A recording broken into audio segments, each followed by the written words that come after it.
Maaf, rumah sakit. Pria menunggu antrian di ruang tunggu bagian spesialis kandungan. Alexo menatap istrinya datar karena pria kelas kepala. Saat diajak langsung memasuki ruangan, dokter pria tidak mau karena ingin ikut mengantri padahal segala sesuatu sudah disiapkan oleh Alexo, lebih tepatnya Arya sih. Sedangkan yang ditatap berdiam santai sambil melihat layar handphonenya untuk mengusir kebosanan karena menunggu. Hani melirik ke arah Alexo. Apa kamu marah? Pria bertanya hati-hati karena sedari tadi suaminya itu diam saja di pojokan seperti anak ayam kehilangan induknya. Tidak, singkatnya tanpa menoleh ke arah pria. Bohong? Pria mulai terisak hingga banyak pasang mata yang melihat membuat Alexo panik dan kelagapan mendengar isakan pria yang juga perkataan ibu-ibu di sana. Masnya, istrinya lagi hamil, jangan dibuat nangis dong, nanti stres loh. Ucap ibu hamil di sebelah pria. Iya mas, kasihan istrinya. Suami dari ibu hamil itu sepertinya kedua orang itu tidak mengenali pemilik rumah sakit itu. Alexo hanya diam dan langsung memeluk pria dengan erat sambil berbisik meminta maaf. Hingga nama istrinya dipanggil oleh suster yang berjaga di depan ruangan dokter. Nyonya Pria, mari silakan masuk. Ucapnya begitu sopan karena tahu pada istri pemilik rumah sakit tempat dia bekerja. Masih dalam pelukan Alexo menuntun pria dengan sayang ke dalam ruangan wajahnya. Wajahnya disembunyikan dalam dada bidang suaminya meski berjalan dengan kesusahan. Silakan duduk tuan, Nyonya, ucap dokter perempuan yang bernemtek Rosalind sopan dan tersenyum pada keduanya. Alexo dan pria duduk di depan dokter Ros. Mereka langsung mengatakan apa yang ingin dikatakan tanpa dokter itu bertanya terlebih dahulu. Silakan Nyonya berbaring di sana, ucap dokter Ros lagi. Alexo membantu pria naik ke atas bed yang sudah disediakan. Dokter menuangkan gel dan menekan menggunakan alat hingga terlihat sebuah gambar di layar depan mereka bertiga. Alhamdulillah bayinya sehat. Dokter Ros tersenyum sambil menggerak-gerakkan alatnya di perut pria. Keduanya tersenyum mendengar apa yang dikatakan dokter. Setelah selesai, Alexo membantu pria duduk kembali di depan dokter yang sudah duduk terlebih dahulu. Saya akan meresepkan vitamin usia 1-3 bulan ke depan, masih rentan-rentannya jadi Nyonya harus lebih berhati-hati. Dan juga Tuan, bantu istrinya ya, diingatkan. Berikan makanan yang bergizi juga, jangan terlalu kelelahan, apalagi stres berlebihan, ucap dokter sambil menulis resep vitamin. Dokter, apa kami bisa melakukan hubungan suami istri?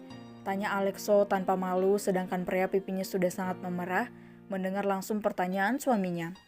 Pertanyaan yang bagus, saya mengerti tapi... Alexo sudah ketar-ketir dalam hati meski tatapannya sedari tadi datar di depan dokter di depannya ini. Dia sedang menjaga wibawanya sebagai pemilik rumah sakit. Tapi apa dok? Kali ini pria yang bertanya. Pelan saja pada saat melakukannya dan pastikan penuh dengan kelembutan. Satu lagi, jangan terlalu sering. Berikan jarak yang cukup agar ibu tidak terlalu kelelahan. Dokter itu tersenyum. Pria kembali memerah mendengar penuturan dokter Ros. Setelah selesai, Alex dan pria dari dokter kandungan, kemudian mereka ke rumah keluarga Kennedy karena sebelumnya si kembar dititipkan di sana. Mom, Dad, kalian sudah pulang?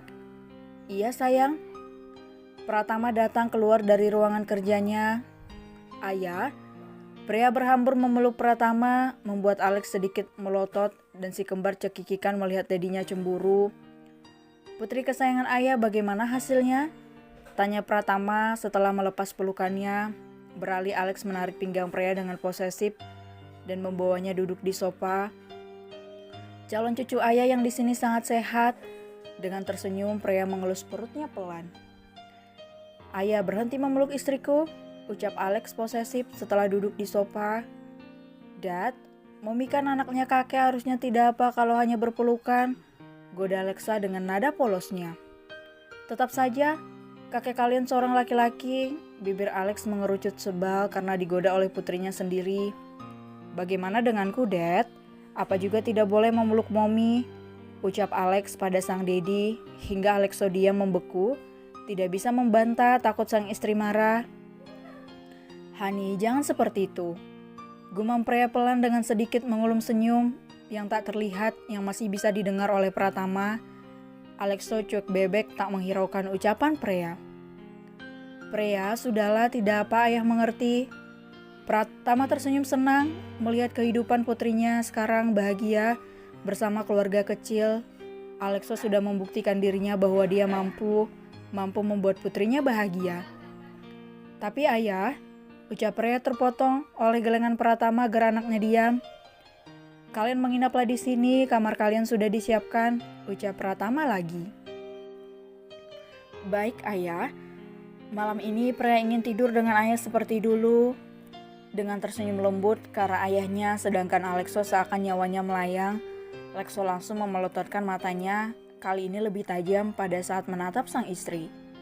Alexo tidak masalah kalau hanya menginap, tapi istrinya ini mau tidur bersama ayahnya, terus akan dikemanakan dirinya? Ayah ke kamar dulu, ucap Pratama langsung ngacir meninggalkan keduanya sambil mengajak si kembar ke kamar mereka yang sudah disiapkan. Hani, boleh aku tidur sama ayah? Pria menampilkan puppy eyes-nya terlihat sangat imut di mata Alexo, membuatnya tidak kuat menahan serangan dari istrinya ini. Baiklah dengan satu syarat. Apa? Pria senang karena Alexo setuju. Aku juga ikut tidur bersama, aku tidak akan membiarkan kalian hanya berdua saja di dalam kamar meski dia ayahmu.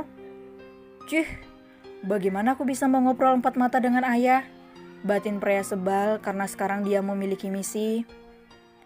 Baiklah, boleh, lesu pria pasrah. Sudah suaminya ini kedatangan tamu, posesifnya sekarang jadi tidak bisa berbuat apa-apa. Bu, Wina masuk ke dalam rumah. Memanggil ibunya, dia begitu lelah hari ini. Sepulangnya dia dari berjualan keliling kampung. Sayang, sudah pulang? Pasti capek, duduk biar ibu pijit.